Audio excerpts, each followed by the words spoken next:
et bienvenue dans cette nouvelle aventure de Hopla. Aujourd'hui, je vous emmène à Petit-Ré-d'Erchin découvrir une microbrasserie artisanale où la bière Irène, bien sûr, mais pas seulement. Ici, on déguste des flammes, on apprend à brasser et on profite de concerts et d'afterwork, le tout dans une ambiance décontractée. Je vous invite donc à plonger avec moi dans cet univers et ce lieu atypique. Mais avant d'en découvrir plus, retrouvons Marie-Morgane à quelques pas de là. Elle nous fait découvrir une chambre d'hôte, non loin de là. Il s'agit de la Villa Maria. Un cadre agréable et reposant avec en prime une piscine intérieure. Regardez. Chers parents, c'est la première fois que je séjourne dans une maison d'hôte, la Villa Maria à Petit-Ré-d'Erchin. Le concept, ma chambre se situe chez l'habitant qui réside lui-même sur place.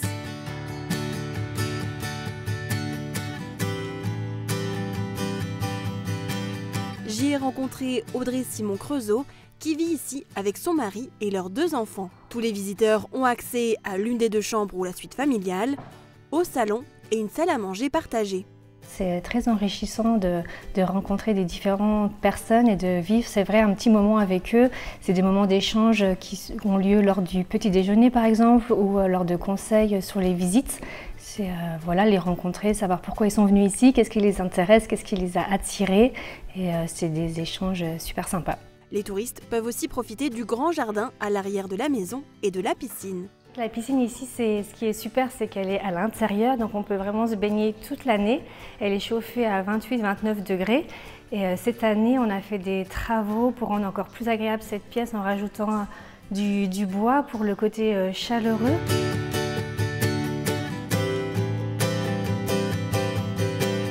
C'est une maison qui a une grande histoire derrière elle.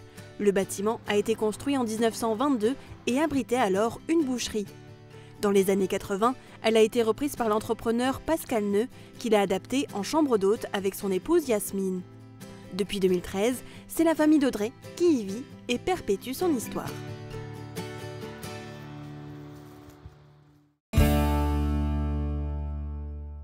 Bonjour Lionel. Bonjour Marie. Merci de nous accueillir dans ta microbrasserie que tu as créée avec ta femme Jessica, c'est bien ça? Tout à fait, on est à l'essence même de la brasserie tous les 2. Ok, et d'où est-ce que vous est venue cette idée? C'est un peu comme tous les brasseurs en fait, on va visiter un confrère Okay. et puis qui nous transmet sa passion. On essaye un peu chez nous dans le garage, dans la cuisine, et puis ça y est, c'est parti. Et au bout de combien de temps de tests, tu as décidé de créer la brasserie? Alors, les premiers tests sont tous partis à l'égout, Okay. mais c'est en brassant qu'on devient brasseur. Oui. Donc c'est 10 ans maintenant qu'on est brasseur. Hein. D'accord, ok. Et avant ça, vous étiez dans un autre lieu, c'est ça? Oui, alors ma compagne était dans le commerce et moi j'étais dans l'industrie. Ok. Et vous faisiez quoi? Donc j'ai travaillé chez Jenifer, Ok. dans prêt-à-porter, et moi j'étais au Câblerie Lap à Forbach. D'accord, ok. Oui, donc rien à voir. Rien à voir, mais il y a le process, il y a le fait de produire quelque chose qui nous a amené à se dire c'est la continuité au final. D'accord. Et comme j'en suis aux indiscrétions, est-ce que tu es du coin? Bah oui, je suis du coin. Et est-ce que tu parles plate? Non, malheureusement. Bon, moi non plus, mais on va quand même découvrir une expression en plate. Regardez. Est-ce que vous arrivez à lire ça? Non, pas du tout. À voix haute. Wenn mer van Wolfred ich nicht wit. Vous avez une idée de ce que ça peut vouloir dire? Non, parce que moi-même je comprends pas quand je lis l'allemand, alors. Wenn mer vom Wolfred ich nicht wit.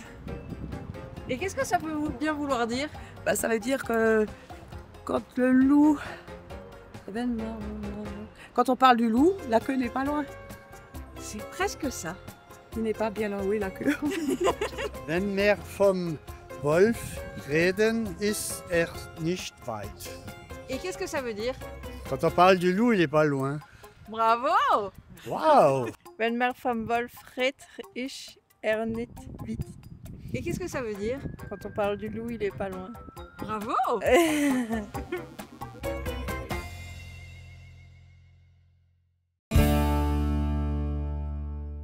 On pénètre maintenant à l'intérieur de la brasserie qui était un ancien lieu de stockage agricole, c'est ça? Tout à fait. Donc avant, les grains étaient conditionnés dans le bâtiment à côté. Ok. Et puis une fois qu'ils étaient en sac de 25 ou 50 kilos, parce que c'était faisable avant, mais ils étaient stockés ici en attendant d'être transportés par la voie ferrée. Ok. Donc là, ce qui nous intéresse maintenant, c'est les bières que C'est tu ça. produis donc ici. Quel type de bière est-ce que tu produis? Alors on produit vraiment tout type de bière, hein, la brasserie. C'est aussi une envie du brasseur hein, qui joue là-dessus. Il y a la saison aussi qui fait ça. Donc on a majoritairement des bières blondes, mais qui sont typées plutôt à l'américaine ou à la française, même à l'allemande, hein, ça se fait très bien.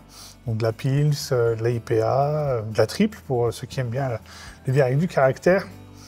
Et puis nous, notre truc, c'est les épices. Donc entre la love et la tonka, bah, on a tout ce qu'il faut pour gâter le palais. D'accord. Et en termes de clients, est-ce que tu as plutôt des Français? Est-ce que tu en as de l'autre côté de la frontière aussi? C'est 100% français. Hein. 100% français. On a des touristes qui viennent de temps à autre à la brasserie, mais c'est principalement local. Voilà. D'accord. Mais les Allemands, est-ce qu'ils aiment aussi le type de bière que tu produis ici, ou alors ils sont vraiment... Oui. Eux, ils sont cantonnés au Reinheitsgebot en Allemagne, qui demande à ce que la bière soit faite qu'avec de l'orge, du houblon et de la levure et de l'eau. Donc tout ce qui est adjuvant comme des épices, ben, ils n'y mettent pas. Ils ont un peu de mal avec ça. Ouais, ils ont du mal avec ça. Alors quand ils viennent ici, ils redécouvrent quelque chose de nouveau. Et c'est ça ce qui fait que ils aiment. D'accord. Et quels sont les points de vente où on peut acheter ta bière, hormis ici, je suppose? Bien sûr, à la brasserie, on a une boutique qui met en avant tous les produits qu'on sait faire à la brasserie. On a 2-3 petites boutiques sur Sarreguemines, comme la Magie des épices, par exemple. Et puis à côté de ça, nous, on passe quasiment toute notre production à la brasserie, en consommation sur place. Ici, on a une taproom, c'est comme ça qu'on s'est équipé à la brasserie, et ça nous permet de faire découvrir nos produits à ceux qui aiment la bière. Et en termes de production, combien est-ce que tu produis de litres par an, par exemple? Alors l'année dernière, on s'est concentré exclusivement sur la partie taproom, donc 120 hectos seulement ont été faits, mais on a préféré y travailler sur la qualité et puis sur la réédition de nos recettes pour pouvoir faire uniquement ces 120 hectolitres. D'accord. Et vous conditionnez vos bières dans des bouteilles en verre. Est-ce que vous avez beaucoup de casse? Alors ça nous arrive d'en casser par notre maladresse, mais la machine en fait autant. D'accord. Bon, fort heureusement, le verre n'a pas une grande valeur.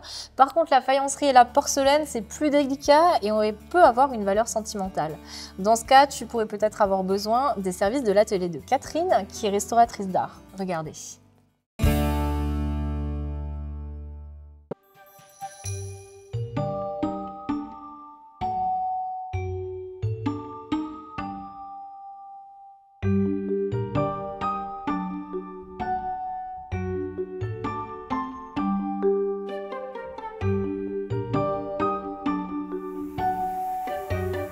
Alors, je viens de Sarreguemines et je travaille dans ma maison familiale. Quand on m'apporte un objet, je regarde d'abord si ça me plaît un peu, en gros, quoi. Mais seulement intérieurement, je dis rien. Et il peut être moche, mais il peut me plaire parce qu'il y a une technique dedans qui m'interpelle. Ma première recherche, c'est de savoir comment il a été fait et qui l'a fait, à quelle époque. Souvent, les gens me racontent encore leur histoire. On n'exprime pas notre propre notion de l'art. On respecte l'art des autres. On est humble et on essaye de ne pas trop abîmer ce qui a été fait et de faire juste un peu ce qu'eux ont fait. J'ai fait de la poterie avec Gilles Greff et c'est devenu une passion du jour au lendemain. C'était très brutal. J'ai appris à tourner en l'espace de quelques heures. Une envie de faire les mains et moi-même, avec les notions de chimie et tout. Je savais comment... J'étais curieuse de savoir comment faire mes couleurs et tout. Et Gilles Greff travaillait au musée de Sarreguemines. Il avait parlé de moi à Decker. Il voulait que je vienne travailler dans les laboratoires ou l'atelier de restauration qu'il y avait au musée. On faisait de l'archéologie et j'ai fait de l'archéologie aussi. J'ai demandé aux ateliers de Strasbourg, au château des Rouen, s'ils voulaient bien me prendre pour faire des stages. Et je suis allée là-bas, chez monsieur Alain Schmitt. Et puis ça allait bien. J'avais mon petit coin dans cet atelier de restauration et il me montrait plein de choses. Il y a monsieur Hutschneider qui m'avait demandé si je voulais pas travailler avec lui pour commencer sa faïencerie. Lui voulait faire de la reproduction du sarreguemines ancien, des grandes pièces. Et puis j'étais partante. Donc j'ai travaillé avec Hutschneider pendant 5 ans en gros. Et j'ai trouvé une place de lithographe en Allemagne, en Villers. Entre-temps, j'avais fait de la restauration nouveau à la maison. J'avais travaillé pour les musées. J'ai fait le concours meilleur ouvrier de France. Ma carrière, c'est que ça, quoi. Ça n'a été que des coups de cœur, quoi. Et différent, tout ce qui touchait la céramique, mais par tous les côtés. J'ai l'impression que j'ai encore rien fait. J'ai pas l'impression d'avoir tout ça en moi. Dès que ça devient simple, je n'ai plus envie. Je n'aime pas les choses simples. J'ai envie. Il faut que ce soit chaque fois compliqué. Le plaisir que ça me fait de trouver une façon de faire, d'apprendre, toujours apprendre.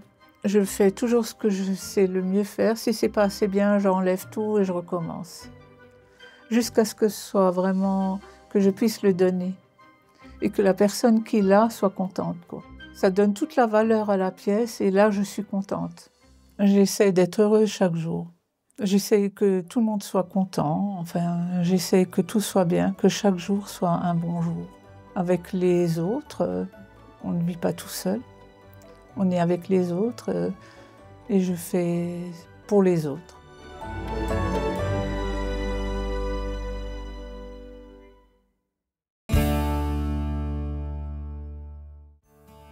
On se trouve maintenant au cœur de ta microbrasserie, juste devant les cuves en inox. Et est-ce que tu peux peut-être m'expliquer les étapes de fabrication d'une bière? Oui.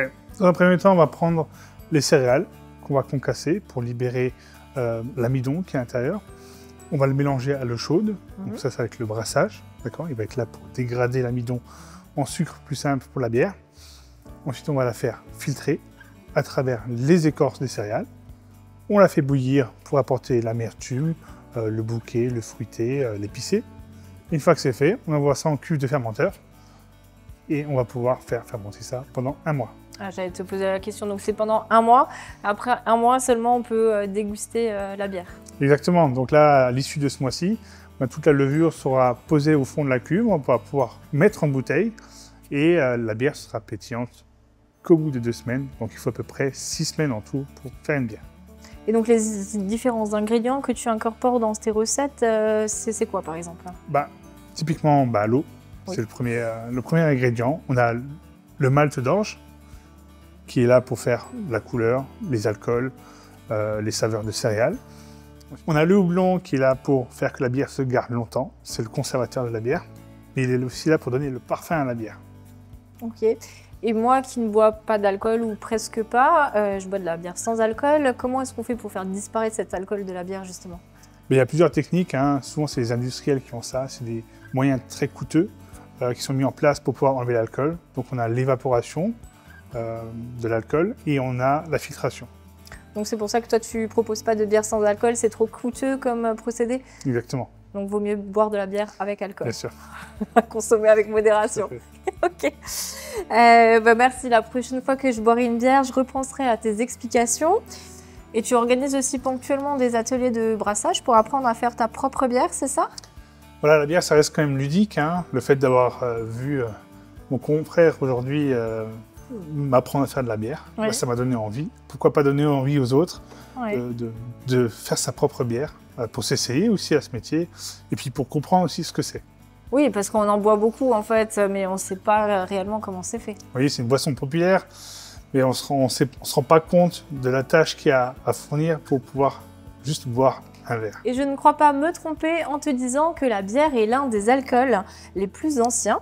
On a trouvé des traces de son existence en Mésopotamie qui remontent à 4000 ans avant Jésus-Christ. Est-ce que tu confirmes? Tout à fait. Pour notre pastille consacrée à l'histoire, on ne va pas remonter aussi loin dans le temps puisqu'on a choisi de vous présenter l'histoire du château d'Hutschneider. Il a été construit en 1906. Regardez.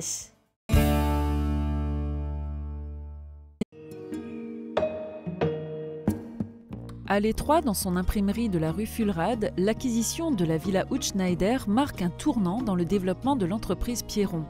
Marcel Pierron va transformer le bâtiment de fond en comble pour y installer son unité de production de cartes postales et de matériel scolaire. Il agrandira les annexes, créera de nouveaux emplois. L'aventure durera plus de 20 ans. Mais de nouveaux locaux plus modernes sont construits en 1980 en zone industrielle. C'est la fin du château Pierron qui va mettre plusieurs années avant de trouver un nouveau propriétaire et une nouvelle destination. 1992 marque un nouveau tournant dans la vie de la Villa Hutschneider. Le nouveau district de Sarreguemines a besoin de locaux, mais derrière cet achat se cache aussi l'ambition de préserver le patrimoine de la ville. Les grands travaux commencent et l'on rend son cachet d'origine à la villa grâce aux plans de Gérard Diebold, Pascal Stibert et Bernard Chalamer. Toutes les modifications apportées par l'entreprise Pierron sont rasées et l'on s'attache aussi à soigner l'extérieur qui devient un parc public. En 1995, le 99 rue Foch devient officiellement le siège du district.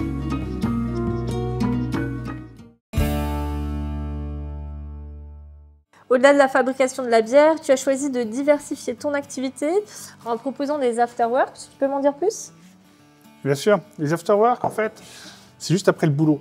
Tu viens entre collègues, tu viens entre familles, avec des amis. Ouais. L'histoire, c'est de décompresser, boire un petit coup, une petite tarte flambée pour terminer la journée avant de rentrer à la maison. Ok, justement, on va trinquer. Jean? Et on va rejoindre Oma et Lilou en cuisine de Mosaïque. Regardez. On va vous présenter aujourd'hui un gâteau aux pommes et au chocolat. Pour faire ce gâteau aux pommes et aux noix, on fait 4 œufs, 250 g de sucre, 300 g de farine, un baquin, 100 g de chocolat noir coupé, 3 petites pommes ou 2 grosses, 50 g de noix hachées, un verre d'huile, un peu de cacao et une cuillerée à cannelle. On peut rajouter éventuellement du rhum ou du schnapp selon les goûts. Je rajoute le cacao et le baquin à la farine pour que ça soit bien mélangé. Maintenant, on va peler les pommes.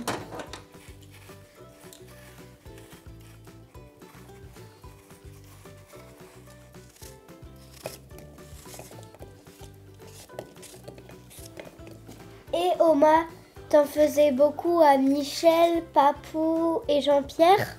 À tout le monde en avait. Et même à Martine? Mais bien sûr, on faisait encore beaucoup d'autres choses. On faisait des gâteaux à la cannelle que ton papa et ton papou et tout le monde aime. Maintenant, on va casser les œufs.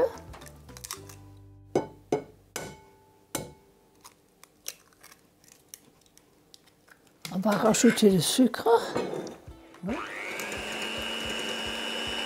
Yes.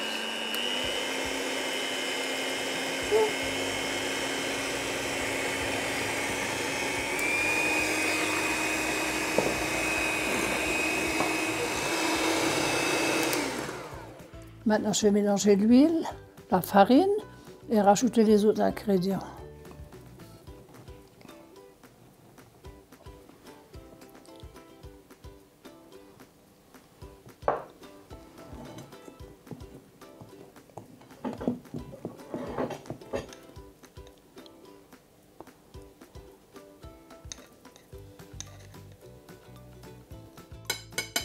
Il ne faut pas qu'il y ait des grumeaux dedans.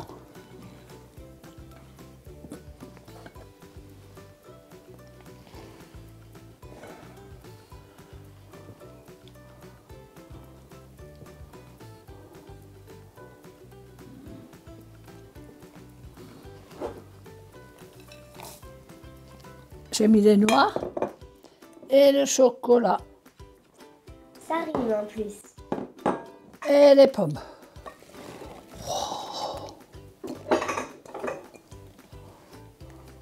Tu peux le manger.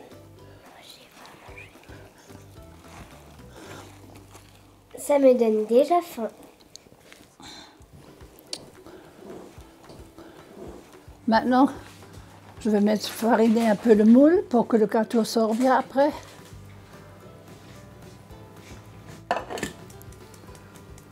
Oh, Jésus, écoute. Maintenant, nous versons la pâte dans le moule. Maintenant, on va enfourner le gâteau à 180 degrés pendant 50 minutes.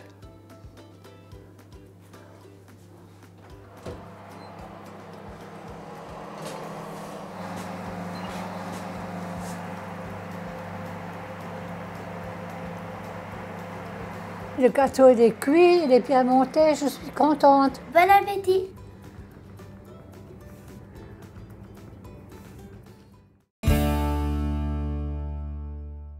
En plus de la petite restauration, il y a aussi des concerts qui se jouent ici. Oui, une fois par mois, on organise des concerts à la brasserie. Les gens, ils aiment ça. Nous, on aime ça aussi, puisqu'on est musiciens à la brasserie. Ce qui fait qu'on prend plaisir à accueillir des musiciens. Et comment tu choisis les artistes, justement? Alors au début, on les choisissait par le feeling, plus ou moins. Puis après, c'est eux qui nous trouvaient, qui savaient se mettre en valeur et puis nous intéresser avec ce qu'ils proposent. D'accord. Et au niveau ambiance, je suis certaine que ça doit être bien énergique. Oui, alors il y a pour tout le monde, en fait, au final. Il y a pour ceux qui aiment le hard rock, ceux qui aiment les trucs plus cool, comme la country, par exemple, qui marche très bien aussi.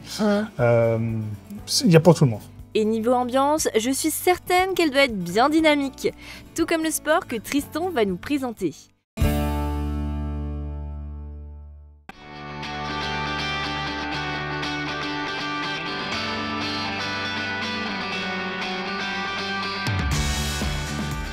Allez, attention là, avance dans la balle, tu t'arrêtes avant de frapper. Déjà, ce qu'il faut savoir, c'est qu'on a une fusion avec le club de beach. Les deux clubs, ils ont fusionné en 2004.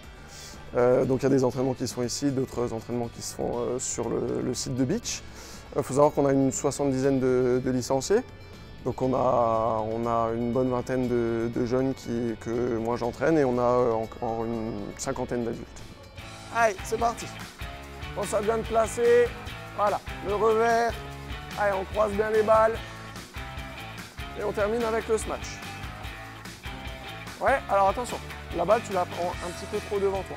Généralement, quand les enfants ils arrivent, je les fais s'échauffer, quelques tours de terrain, un petit échauffement spécifique, échauffement articulaire, un petit peu de cardio. Ensuite, ils commencent l'entraînement dans les carrés de service. Ensuite, ils passent directement au fond. On a des fois des échauffements à la volée. Un petit saut de balle pour mettre en place une situation. Et derrière, on fait un petit peu de service et pour terminer, généralement, des situations de points. Vous avez une balle dans votre main gauche que vous allez devoir lancer en l'air comme pour le service. Et avec votre autre main, vous allez devoir viser dans le matisse. Alors, vous voyez le matisse? Ouais. Attention, ne lance pas trop vite, attends que la balle redescende un petit peu pour lancer. Ouais.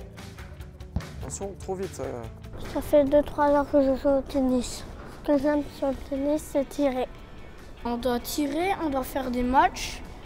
Et sans qu'elle sorte, la balle, il faut faire le plus de passes.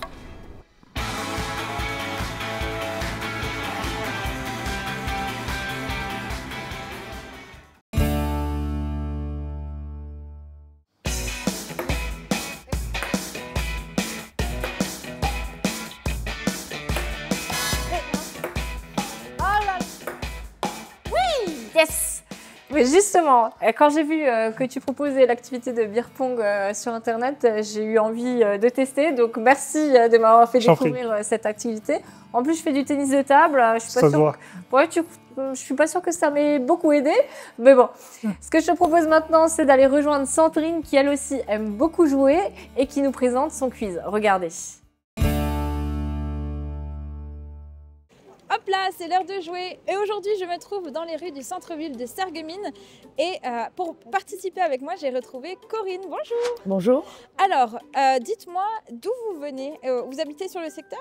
Oui, j'habite à Woustviller. À Woustviller, ouais. Ok. Alors ma première petite question défi, ce sera est-ce que vous sauriez replacer Woustviller sur la carte? Alors je vous donne un petit stylo, vous avez le droit d'écrire sur la vitre. Attendez, hop, je vous le donne.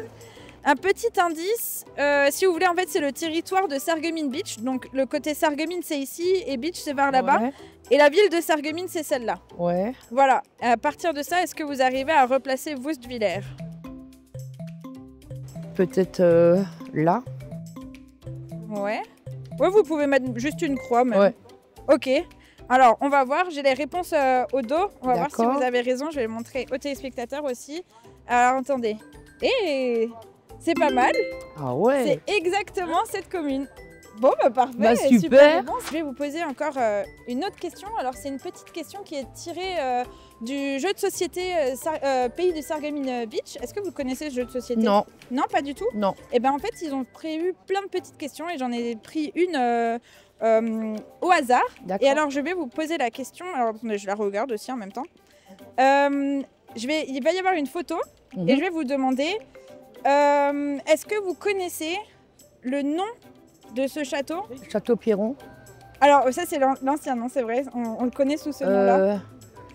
C'est le château du district, c'est ça? Oui, c'est le château de la communauté d'agglomération. Oui. Et en fait, il s'appelle le château Hutschneider. Oui. Parce que c'était le nom des propriétaires à l'époque. D'accord. Vous connaissez le château? Oui, oui, bien sûr. Ok, super.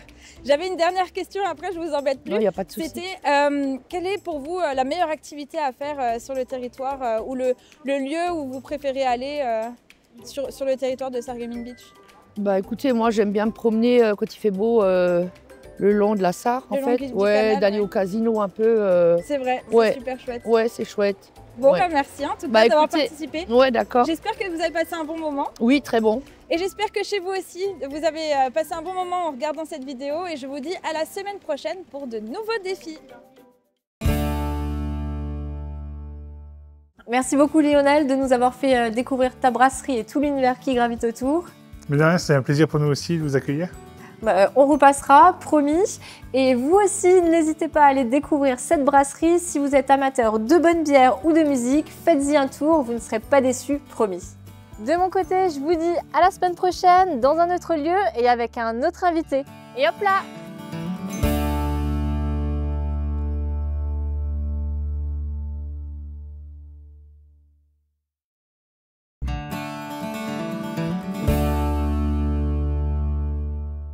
Hop là, voici quelques idées de sortie. Le week-end démarre fort avec une conférence-spectacle de Manuela Rossel vendredi soir au Casino des Faïenceries à Sarreguemines.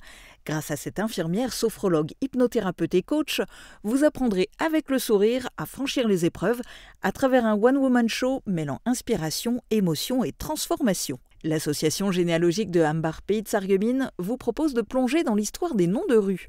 Arlette Kremer vous emmènera à la découverte de personnes qui ont une rue ou une place à leur nom dans le territoire de la communauté d'agglo de Sarreguemines. Rendez-vous vendredi à 19h30 au premier étage du gymnase de Hambar, rue du Stade. Soirée country samedi soir à partir de 19h à Bettevillers. C'est organisé par l'amicale du Centre équestre militaire de Beach. Au programme, dîner dansant animé par le caisson. Et vous pourrez assister à la démonstration de la troupe Country Boots New Age. Protégez et mettez en lumière votre maison avec toutes les nuances de crépi proposées par Modern Habitat. Radio Studio 1, 105.8. Toute l'énergie du 80 pop rock, toute l'info locale et encore plus. À Beach, à Sarreguemines et partout où vous êtes. Radio Studio 1.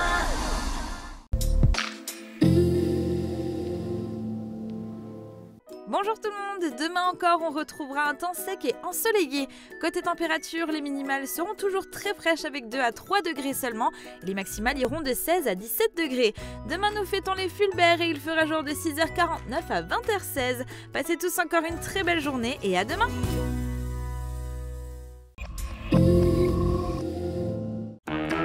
Plus 1 euro? Mais sérieux? Ah oui, c'est du sérieux. Le menu bon et pas cher évolue. Pour 1 euro de plus, remplacez votre 4e produit par un plus copieux. Ben alors, qu'est-ce que vous attendez? Venez en profiter au nouveau restaurant Burger King de Rohrbach-les-Beach. Burger King. Pourquoi avoir choisi le nom La Passion de l'audition? À la Passion de l'audition, nous sommes passionnés par notre métier, mais pas que. Nous intervenons aussi bénévolement pour des missions nationales et internationales. Et en plus, nous sommes membres actifs de l'association Audition Solidarité depuis plus de 15 ans.